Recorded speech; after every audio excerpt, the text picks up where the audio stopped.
hold it like mine. Yeah, take all the extra weight out, right? What else? Full Steady speed. Keep it well tuned. One of the, drive at a constant. yeah, use jackrabbit starts and stops. One of the best things you can do is to keep your tires properly inflated. How many of you check your tire pressure regularly? That's one of the best things you can do, yeah. 3 ways to save energy at home. Turn off the lights. Turn off the lights or anything else when you're not using Some it. people unplug their appliances when they're not using them. I unplug my countertop, you know. I don't, of course, the microwave. I don't unplug my microwave because it's built in.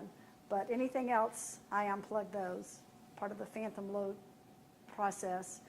Thermostat is down when you're not home. Set your thermostats according to the season.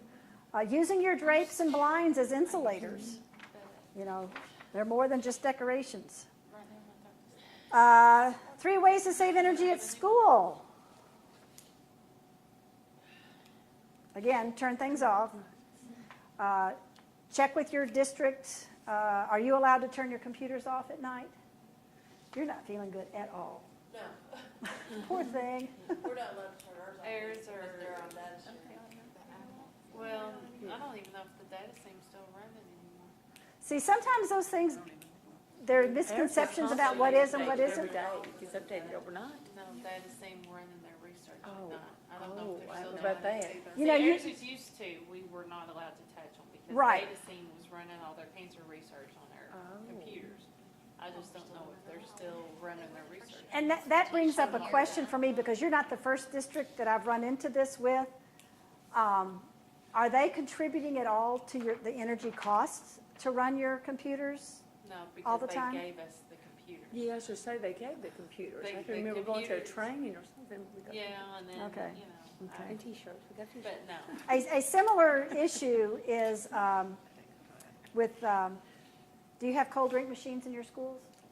Cold drink machines? Yes.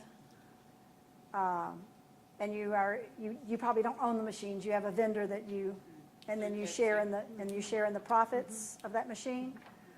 But nobody considers the energy cost, and the school's paying the energy cost. So we have a project called the Vending Miser project, because a vending miser is a device that attaches to the cold drink machines. It doesn't impact the machine at all. It works just fine. It just reduces the amount of time the compressor runs, and the compressor is what keeps the drinks cold. It's motion censored.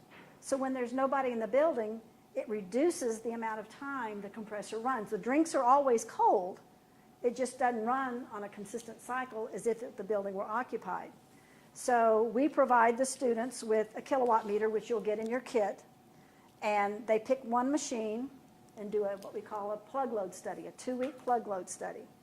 The kilowatt meter will track how much energy that machine used in 2 weeks' time.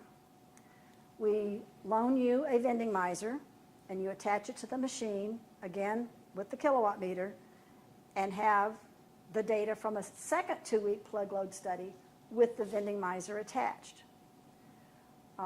The statewide study we did, I think it's been 3 years ago now, the average savings in energy cost over that 2-week period, it was a reduction of 40 to 45%. And when you multiply that by the cost of your kilowatt hour, you can calculate what it costs to run that machine on a monthly basis.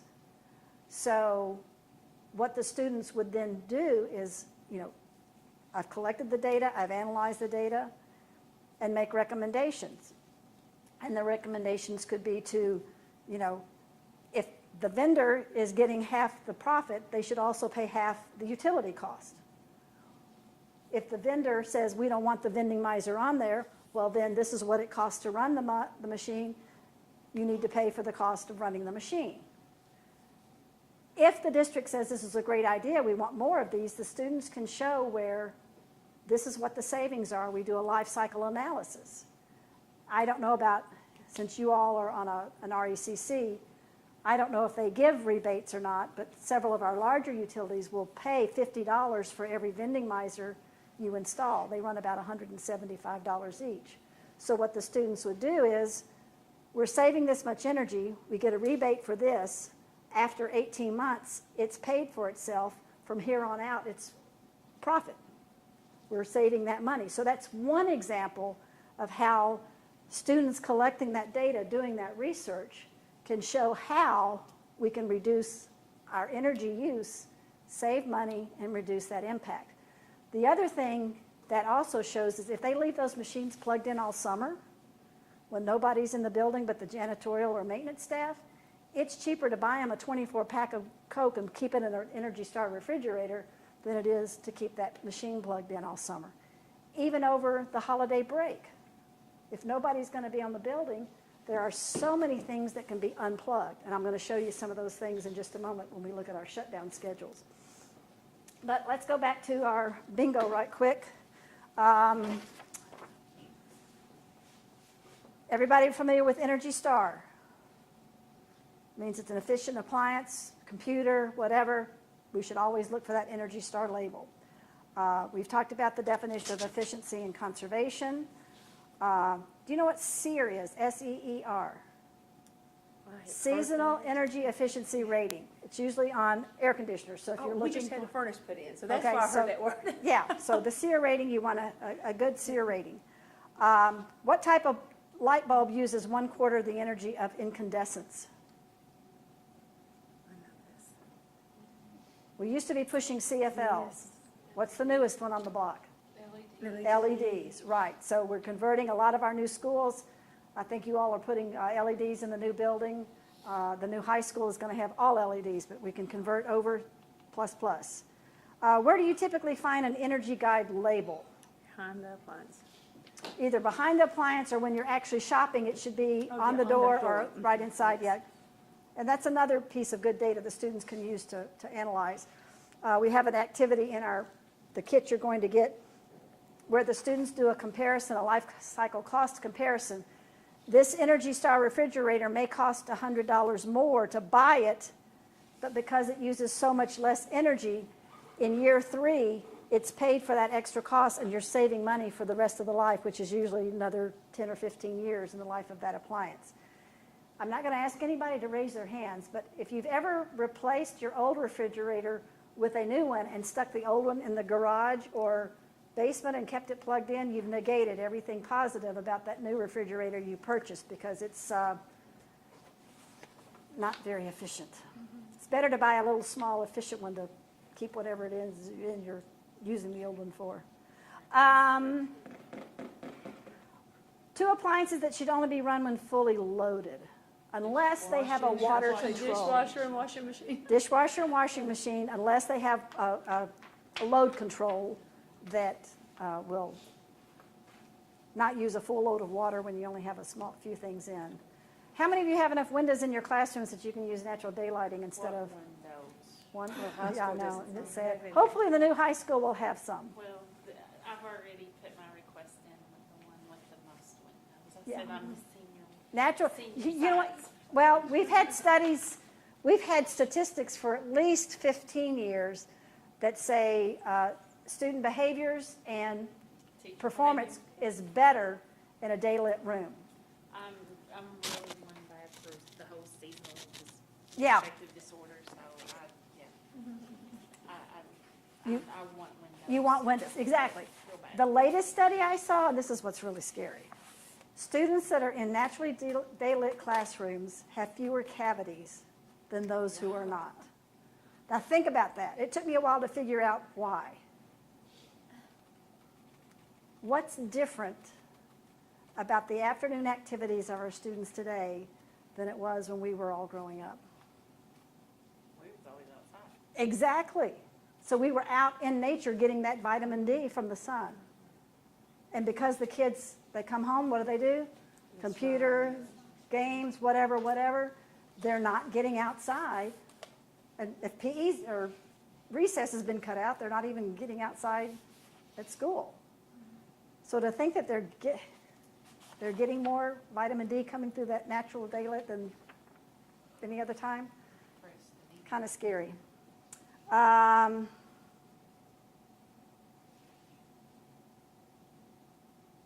Number one use of energy in the home, your refrigerator. Nobody has an energy team right now, right? We're going to get motivated to get going. Is energy the first, second, or third highest expenditure in the school district? We talked about this earlier. Do you remember? It wasn't. Number two, yeah. So if we can reduce those costs, could have a really big impact. So again, just kind of an informational thing. One of the things that some of our student energy teams will do, we'll have a family energy night, either independent or in conjunction with another event. Any of your schools, Title I schools? So you have to have occasional family events, right, at your school. So connect it with a literacy night and make some science literacy connections. Or if you have a math night or science fair or whatever it is, have your students add some energy efficiency and conservation pieces to that. And one of the big things I think that's important is to share with the community the positive things you are doing. We talked earlier, we want energy efficiency and conservation to be seen and promoted as a very positive program. It's not to point fingers and say you're doing things wrong. It's to say, hey, we're doing some great things. We're continuing to make improvements. As public schools, we're being wise users of our taxpayer dollars to make our schools as efficient as possible, to make our community healthy, to make our schools healthy. We're educating our students. So we want great reports. It's not often that we're able to say great things about, well, we can. The media just doesn't pick up on the good stuff. So we've got to promote it ourselves. So with this dashboard, that's going to be a great way to promote what great things are going on in the schools. We always like to recommend that you put a bulletin board up in the front of the school building so when people come in, we talked about portfolio manager where you've got that graph of what your utility was for your baseline year. You can show the students every month can go in and keep the baseline there, but then they can show how you're improving each month. Or if there is a dip that kind of we used more, what caused that?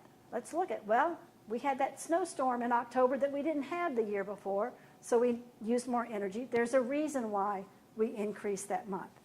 But they're always looking at themselves, that building, against themselves. We're not going to assess your school against your school. They're different buildings. They're different structures. They're different needs. But you're only going to be assessed on what your school is doing. So you improve, that's great. You may not have improved as much as their school, but as long as we continue to improve our own baseline, a very positive thing. So that's what we're striving for, is improvement.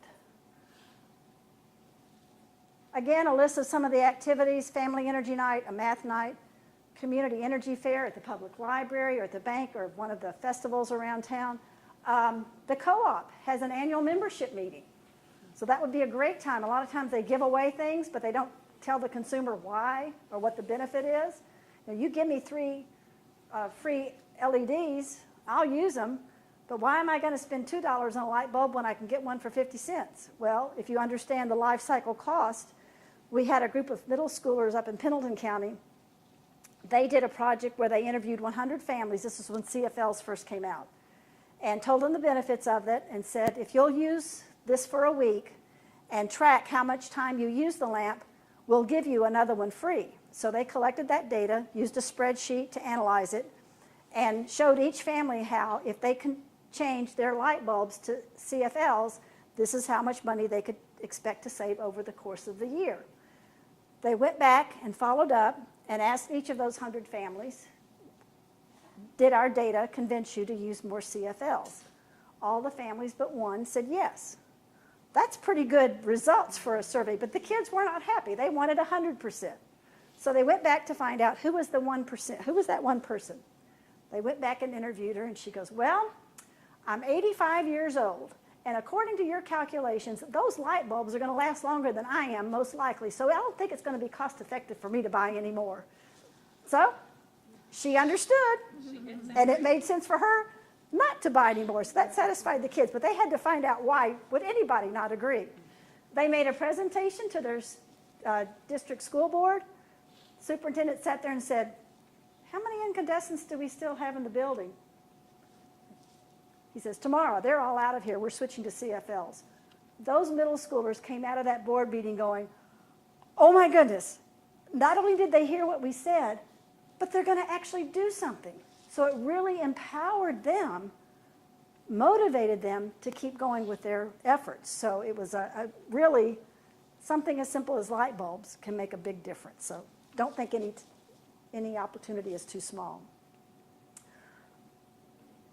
We also look at energy through the year. So even if you can't teach energy as a subject area, or you don't have time to teach it throughout the year, there are times when you can highlight energy. October is Energy Awareness Month.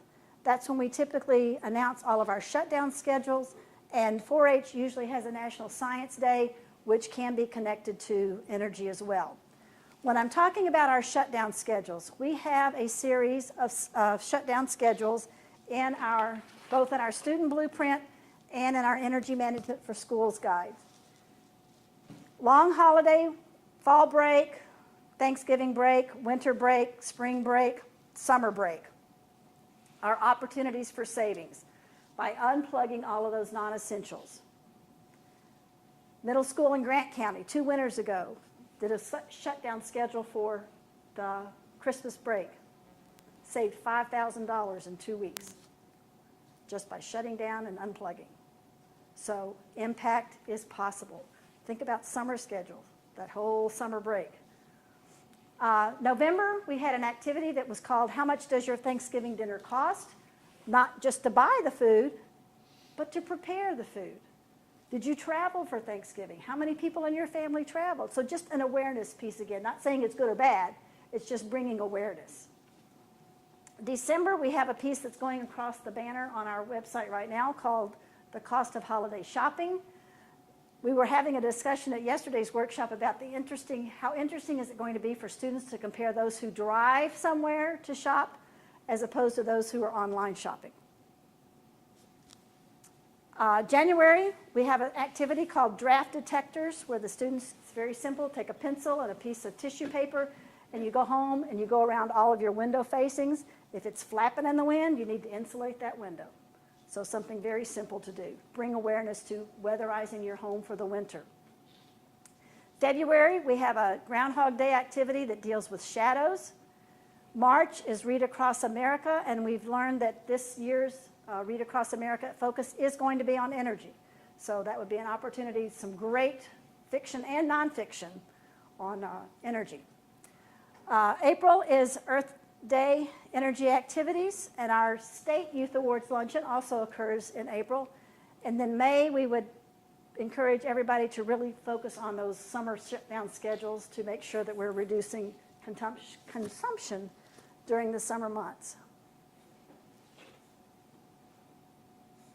I mentioned our Youth Awards. This is the Youth Awards Guide. It's in the packet that you received. It tells more about the actual program in DC. There is a step-by-step guide. I would encourage you, as you get your teams up and running, really think about submitting a project. I'm more than happy to help you process that. You could even do a district-wide project. So you could work together collectively to submit a project.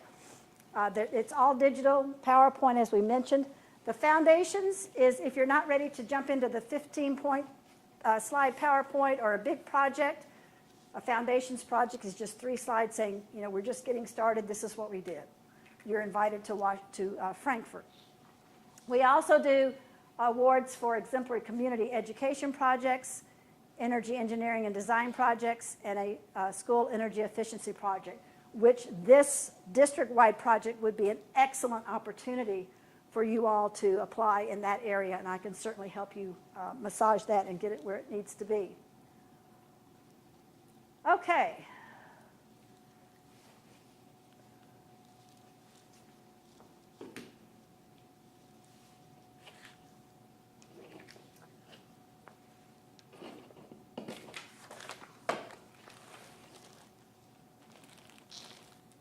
We're going to take a look now at one of our energy management kits, and like I said, we have 2 of these for the district.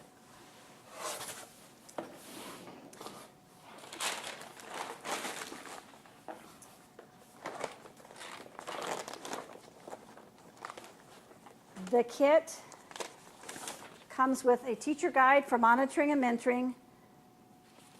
The Building Buddies is designed for primary level. So if you want to have your, so you've got third and you've got fourth and you've got fifth. Some of our schools, we have energy buddies, where the fourth grade learns all about the energy, and then the fifth grade helps to apply it in school by having energy buddies, and the students are assigned to a classroom, and once a month, each of the little teams will prepare a lesson and go to their energy buddy classroom and talk about what the focus is for that month. So this energy checklist could be something as a guide that once they've learned all about energy in the fourth grade, now we can talk about, okay, this month we're going to talk about this, and you two go to this kindergarten, so forth. So again, just an idea.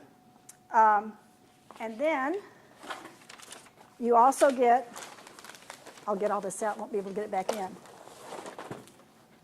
30 student guides.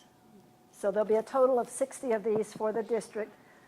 They're also online, so it's not necessary that every student has their own, but it would be good for all of you to have a copy, even though you may not have the kit in your building. If you've got a copy of the student guide, then you would be able to kind of see what's going to be available.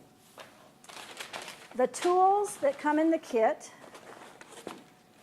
we have an indoor-outdoor thermometer. This is good especially for the elementary levels when we're learning how to read a thermometer, and they can compare the difference in the temperature outside and inside and do some data collection. It might be that you want to, within your building, each classroom gets it for a week or two to kind of do the process and learn how to read the thermometers. This is your kilowatt meter that you would use to do plug load study. Some of our students have done a plug load study of the front office, a plug load study of a classroom, the plug load study of the teacher's lounge, and come up with recommendations for how to improve efficiency when they find that there are certain areas that are using more energy than others. Is it because we're leaving things on that shouldn't be left on? A lot of different information that can be collected with the kilowatt meter. There is a digital thermometer. We use this to check the temperature in all of our occupied spaces. How many of your buildings are on energy management systems? Somebody else is controlling your... All of them, I think. You all are? No, I control mine. Let's be honest. Were you given a lesson on why and what was done? I can think of it. That's one of my major suggestions when a district goes to automated systems. You've got to educate the teachers to understand why you did what you did. And the primary reason is it's to save money. Now, and there's a window of, it's usually the temperature that's the problem. It's either too hot or too cold. There is no one temperature that will satisfy everybody in the school or your classroom. Your body temperature is different than your comfort level is different than the teacher next door to you, and it's different from all of your students. It's just the way it is. But if we've got this consistent temperature here, that's the most efficient for energy savings. I am an extremely cold-natured person. I don't care what season it was, I had a sweater or a jacket in my room all the time that I wore. Just is. So we either learn to adapt to understand why. It is important, though, that if it's different than what it normally is, that you report that, because those systems can get out of calibration. So that's why the students will use this. We take 3 readings in a space and do an average. And if this average is not within a degree or two of what that thermostat is saying, then we would report that to whoever handles it, so we think this one needs to be checked. I'll give you a prime example. We had an elementary school in Lexington that had gone through a total renovation. It was an inner city school. There was one classroom that stayed freezing cold. I mean, they could not get it warm. They brought the engineers back. They brought the contractors back.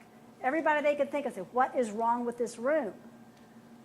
They brought the 5th grade student energy team in. And they looked around, they went,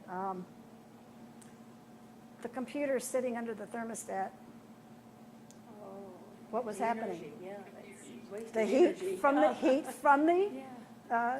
computer, that's what the thermostat was reading. That was the simple fix. Move the computer, the room's okay. Fifth graders. I was in a new school. My school's only what, a couple years old. I didn't have any heat in my room. They didn't even have me connected upstairs. I mean, they didn't even have a They vent were- coming to my room. I mean, it's a new Really? school. How do you not run the heat? Yeah, yeah. Darren and I fought for months because we got that new unit over the summer, and he was saying my room was like 70 degrees, and you could get a thermometer out, and it was like 80 See, degrees. that was me. We were Because the melting. sensor was missing. Yeah. But he Well, he any was of gonna the- say, no, They it did says everything. so. I'm Oh, like, they brought "It's It's what it not- says, it's not." Right, you've got to test in the space. And Right. also, I mean, any thermostat you pop off the top, there is that calibration. And they say 68, this is hot, all they have to do is adjust it. down. Exactly. Because no thermostat's correct. No, not all the time. No. No, I mean, it was a big difference. But I have been in schools where I heard teachers complaining, but nobody had reported it to the person controlling it. They're more than happy to help. And you should, you know? But it's, until they got it fixed, right? Yeah, exactly. You're there every day. But to think that your body comfort level is the same as your students, it's not going to happen. So, But your student energy team going and complaining might get a little bit more attention than the teachers do, Oh, maybe. I told the kids to complain on it. It does no good for me. but again, you know, it's, if our observation, or if our comments are based on observation and data, you know, we have been checking the temperature in our classroom for the last 3 days. The thermostat is saying this. Our thermometer that we're using to calculate says this. Would you please, you know, here's the data that says something's not jiving quite right. So again, we don't want to point fingers and make the custodial or the energy manager feel that they're not doing their job, but just help. We've got an issue here. Let's work together to fix it. This is a tool that I didn't know anything about or know why I even needed. It's a hygrometer pen. Anybody know what a hygrometer tests for? Humidity. Humidity, exactly. Why is humidity important in a school?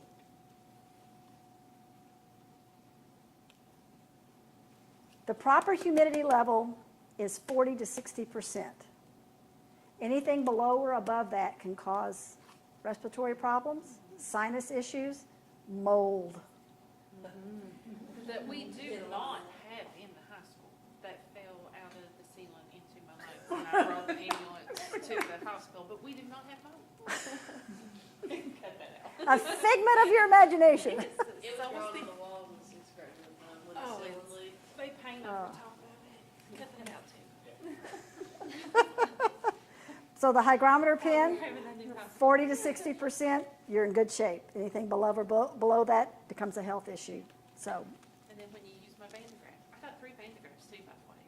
You all think, you gotta do that at the high school. Oh, yeah. Elementary school.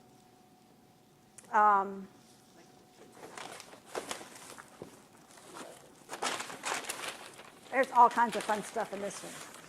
There are activities to do insulation comparisons with different kinds of materials. So we give you corrugated cardboard.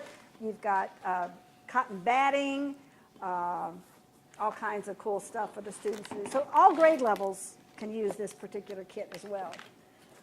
This is one of the most fun tools. It's the most simple tool. I have engineers go, ooh, where did you get that? That's pretty cool. We want one. We had these made for us. They are to test, it's called a flicker checker. And it's to test for magnetic and electronic ballasts in your fluorescent tubings. So with this tool, the students would spin it.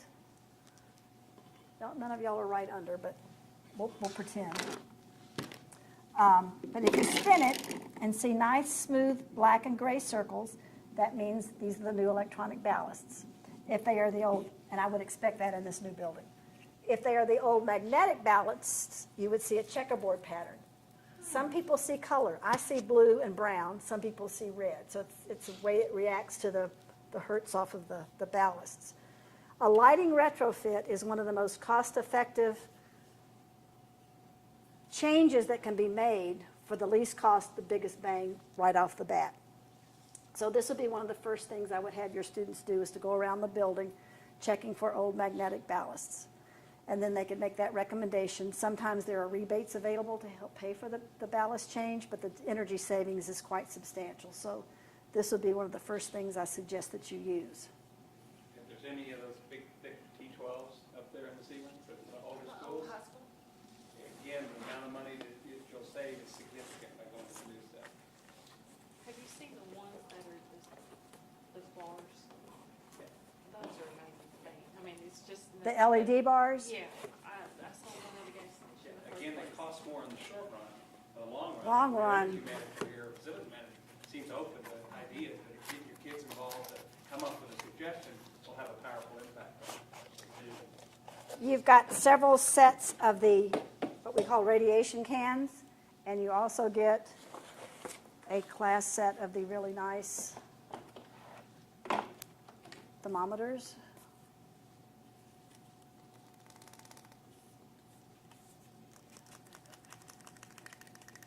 I can get it out.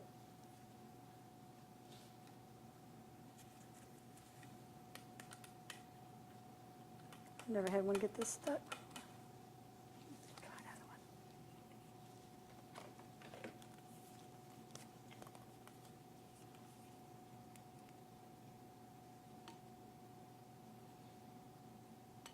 I'm not going to be successful. Anybody want to give it a try? I'll do. Okay.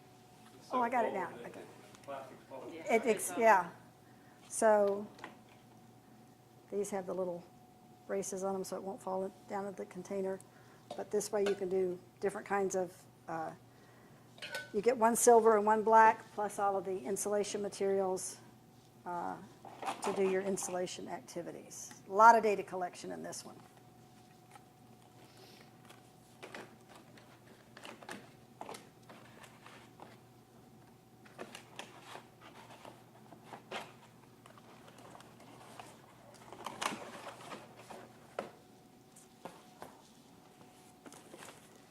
You're going to do some lighting tests, so we give you several different kinds of light bulbs. You get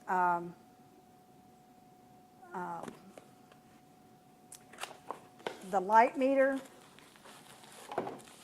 We even send you the battery to go in the light meter. But this is used to measure light output. There are recommendations for light output. Do you think, who was fooling with the computer earlier trying to get, okay, I'm trying to get to the website on the screen. Think we can do that?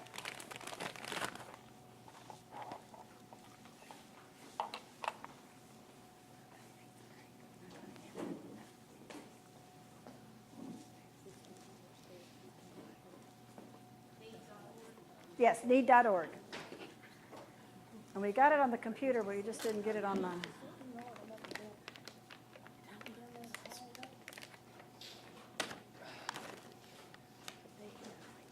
I think our projector went to sleep too.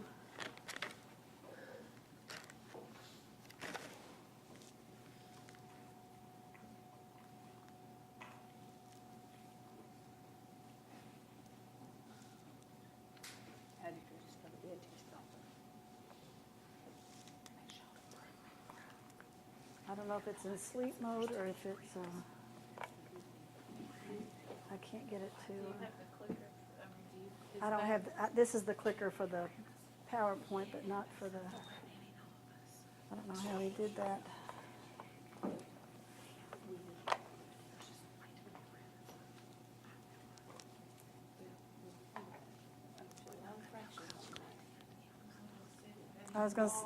That's what I was looking for too.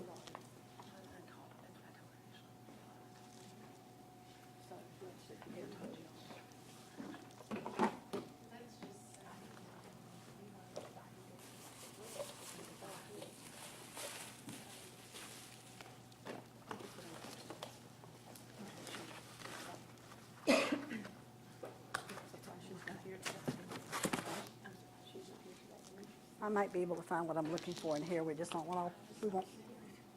I didn't either. We have a guide for student energy teams. And that's what I wanted to show you online on some of the things that your students can do. And when I was talking about the shutdown list, this is the shutdown list for a long weekend.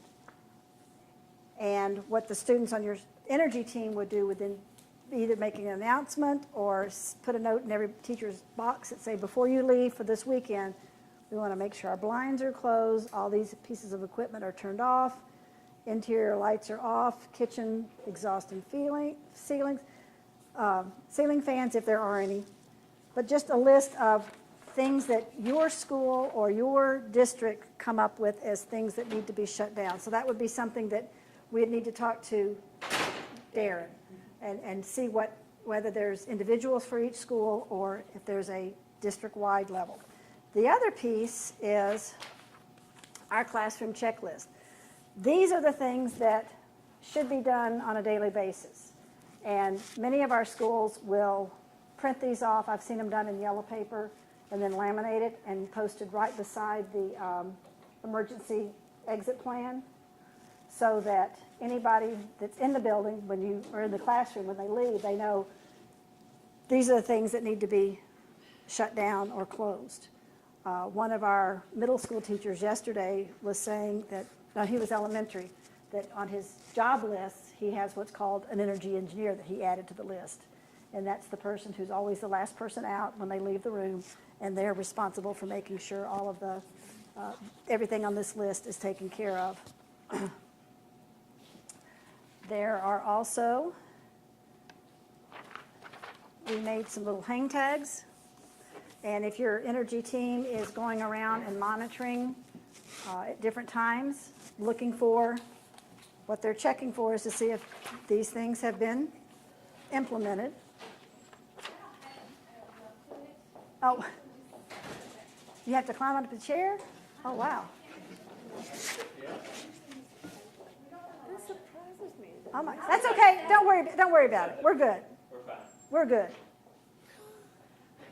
That's crazy. That's very dangerous. That's And why did it, I mean, you were that's using it ocean. just a few minutes They go in sleep mode, energy saving. Yeah, I know, but I mean, but you were just using it.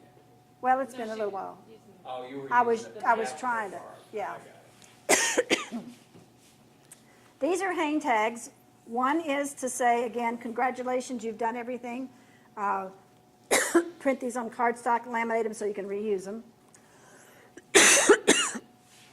Everything was done appropriately. This one over here, instead of saying, bad job, you're not there, it's, you're getting there. You know, keep working, you're almost there. Encouragement. And this is what you did well, and this is what needs to be improved on. So again, trying to make sure that we encourage positive behaviors.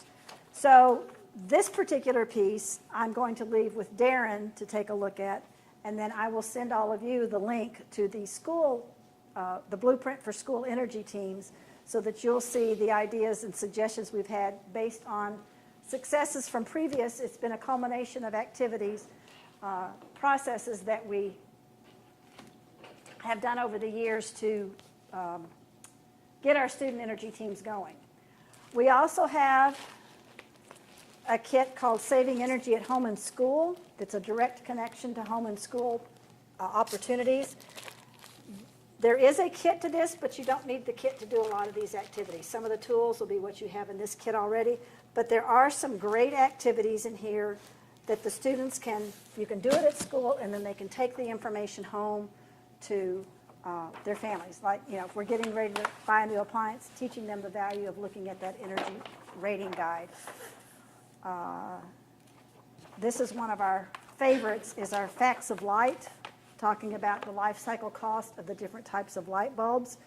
You know what they cost, but if you haven't calculated what it costs to actually use the bulb, then you know what the life cycle cost might be.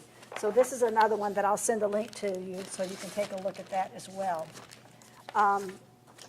This sheet gives you some of the activities, links to our activities that would be not only science, but other subject areas and the names of some of the activities. We have skits and plays that deal with energy.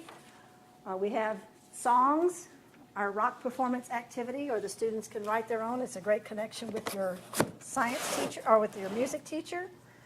And then you'll see there at the bottom, there are a lot of interdisciplinary pieces down there. But if you see anything that you have questions about, don't hesitate to email me, and I'll be more than happy to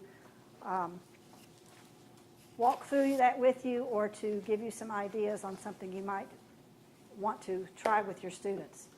So I'm just looking here to see if there's anything else in the box that I wanted to show you.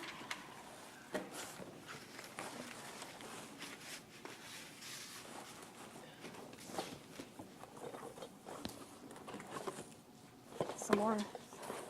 I think you've got 6 sets for the radiation cans to be able to do those demonstrations. I'm going to go ahead and give everybody one copy of the Monitoring and Mentoring Student Guide, so you'll have that. And I don't know if these 2 kits are going to be housed here at the central office, or if Darren's going to handle the distribution of that. We'll have to get that process worked out. I know you've got a lot on your plates, but if you...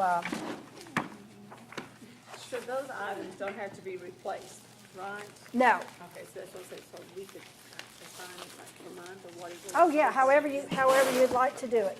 The only thing that's going to need to be replaced would be if somebody does the insulation activity and uses all of the materials. But that's just, we give you bubble wrap, we give you the cotton batting and corrugated. But the kids could bring, paper towels, from home and wrap that with it.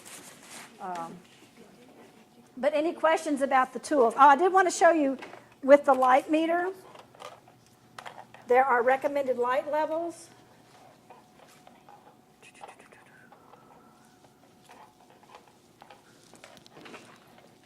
And these are national. Let's see.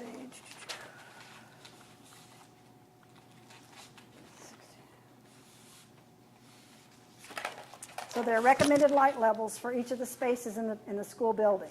So using this list and the light meter, the students would, I don't have any scissors. You'll want to be sure that we're measuring the light level for the space we're working at. So if we're talking about a classroom, we're going to check the light level at desk height.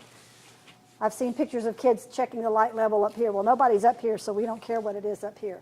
If it's a kindergarten classroom where they're working on the floor a lot, then we would want to check at the floor level.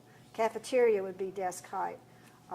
Depending on how tall the lab tables are in the science lab, you might, but it's usually at tabletop. It's on a long cord because we want to stand back and make sure we're not shadowing the sensor. You also use it for photography. Yes. Power on and off. Make sure whoever's doing it remembers to turn it off. A is for indoor lighting, basically, and B would be for outdoor. And they're looking for 0 to 2,000. Most of the classroom spaces, a general classroom would be 50 to 75 foot candles. So if we're getting that reading, and sometimes when the assessment, when the students are walking around collecting data, that's one of the questions that's asked, is what were the foot candles for that classroom or that space. What students will typically find is that the hallways are very overlit. So that's expending extra energy and more light bulbs than we need. So they would recommend either de-lamping or using every other light so they can be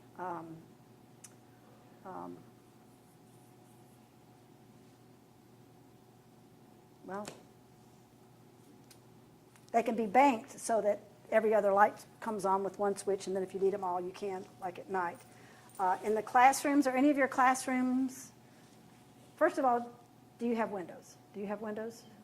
Do you have enough windows that you can use natural daylight? No, not for that. You do. Are your lights banked so that you can turn different rows on and off? Not by rows, but I can turn. Front and back? Kind of like siding, well, I Side, don't side, know. and middle. Yeah. It's not all the front or all the back, it's just like a few in the front and a few in Oftentimes, when they're banking the light switches, they're doing it for the projection, but they don't think about day-to-day, when if it's a very daylit or bright day, I could, if my lights are banked parallel to the wall, we could turn those lights off and only have the lights on the interior wall. So that would be a recommendation if they're not that way, especially in the new high school. I would hope that they're considering it. With knowing that you're with CMTA, I think you're in really good hands. I'd like to know who your primary engineer is, but you're in good hands. But those are the kinds of things that, I have lights, I have lamps. I notice a change in behavior when those lights are off and soft light. lights are on. My kids are so much better. I have them in every corner. Yeah. And I mean, I've got a. We've got several teachers in Jessamine County that do lights and lamps instead of Which overhead I'm not lights. supposed to, I know. but they're better behaved, they're more relaxed, they work better. The same thing we found in cafeterias. When the lights are softer, there's less commotion, which works pretty well in an elementary situation, but sometimes high school, we can get into some issues with dimmer lights. But lower lights, and we also find that if natural daylighting is available, the students much prefer natural daylight as opposed to the overhead lights. So don't be afraid. It's an adjustment a lot of times for us to get used to that. But typically our spaces are overlit. We've gotten so used to the bright lights that we forget that we can really manage with less. See, I'm in a new school, and what we were talking about, we are like sectioned in pods. Uh-huh. Like 4 classrooms to a pod. Okay? And I know, had Morgan Center taught one year, I remember one classroom that didn't have the exterior benefit of Oh. having windows, would have a sunlight. Okay. But now that we don't have that at my school, we have our whole pod, the center pod has the lights up around. It's not a skylight, but it's around to let in natural light, so there's no lights in the hall, in the pod area except natural light. Natural light. How nice. So that area, but now our room, of course, has the row lights, like you said. And, Right. you know, all that, because we're up to date. Everything's up to date, but there's no lights. Isn't that, And same way with the hall, you know, where we don't have every light on. And like the rooms that are not used, like our music room and our science lab, you know, those places, you can only turn on one row. Even though they're lit up, they won't allow you to turn on, because it's not used You that don't, much. and you just So don't need that's it. regulated, so when you go there, you're like, hitting that button, what's wrong with these lights? Well, it don't work. Took us a while to figure out they have them turned off. It's a reason. So, you know, But see, if they would educate you as the teachers to understand that, then there wouldn't be question, you wouldn't be sitting there punching. And why not? Right. It's But to we help us figure it understand out, of why. course, but- I know, but Yeah. you shouldn't have to figure it out. You shouldn't. Yeah, you shouldn't have to figure it out. Having the students, once you've made your initial assessment, and what the students are doing, we do not call audits because they are not professional engineers. We don't want to confuse people by thinking they've had a professional audit, so we call them student assessments. The information is valid, but it's just not, it's student-driven. I encourage you to have the students, once you decided what you're going to be doing, either as a district or as a school, have the students present at a faculty meeting. Educate the teachers. This is what we're doing. This is why we're doing it. We want to encourage positive behaviors. We're trying, Darren talked about the EIU. Do you know what that stands for?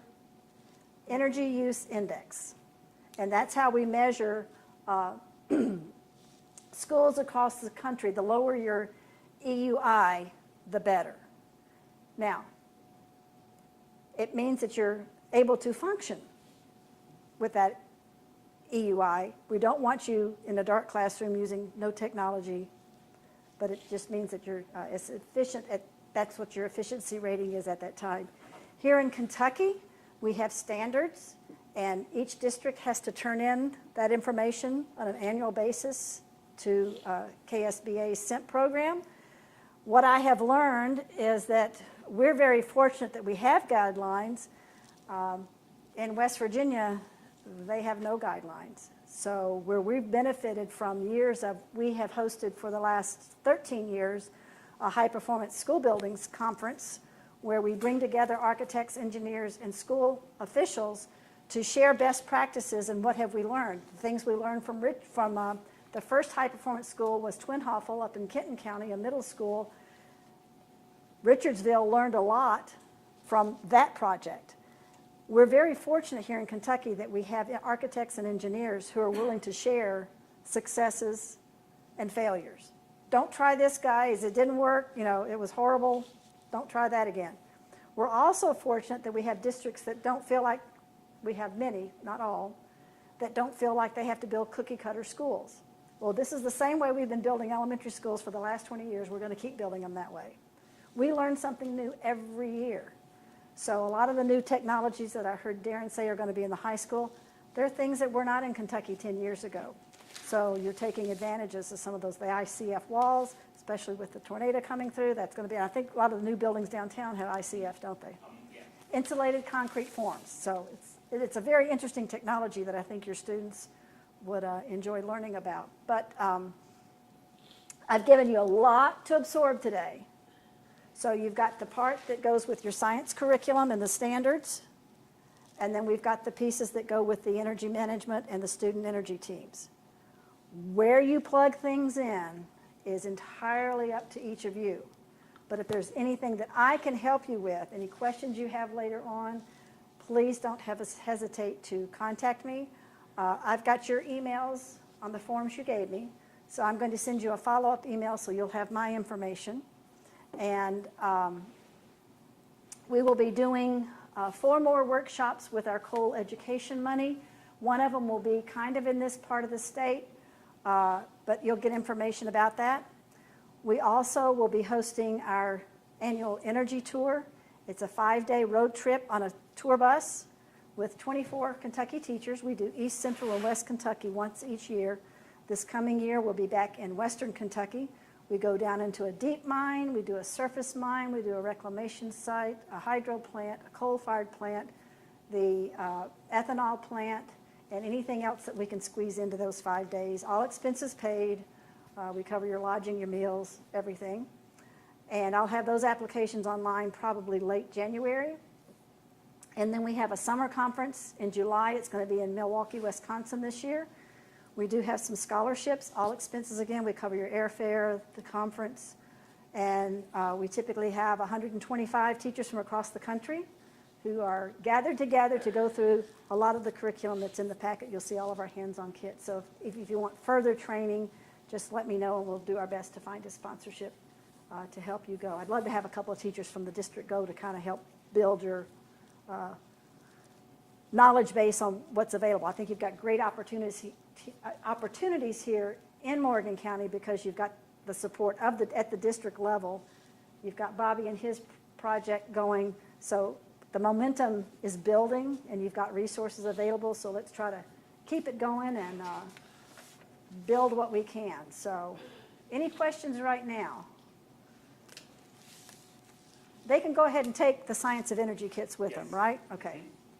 I'm going to... And we'll ask Lisa what to do here before they can get out of here, because maybe we go ahead and assign those to one. This, You all could form a group email together and kind of keep up and You want me make to sure. have her come in? Yes, I can I'm, do it. cool.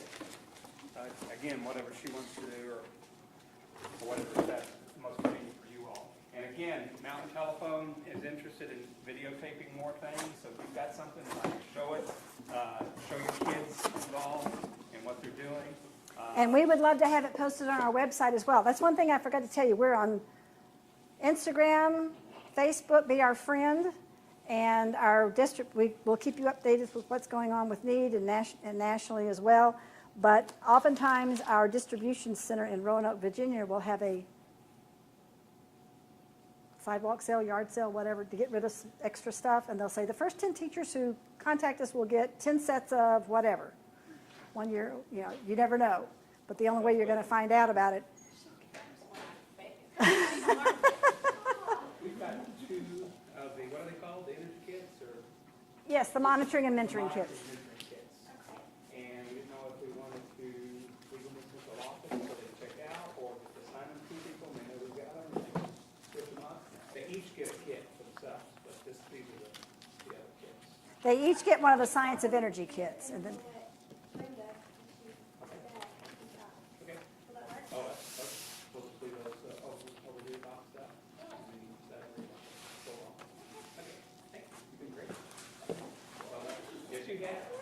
That's it.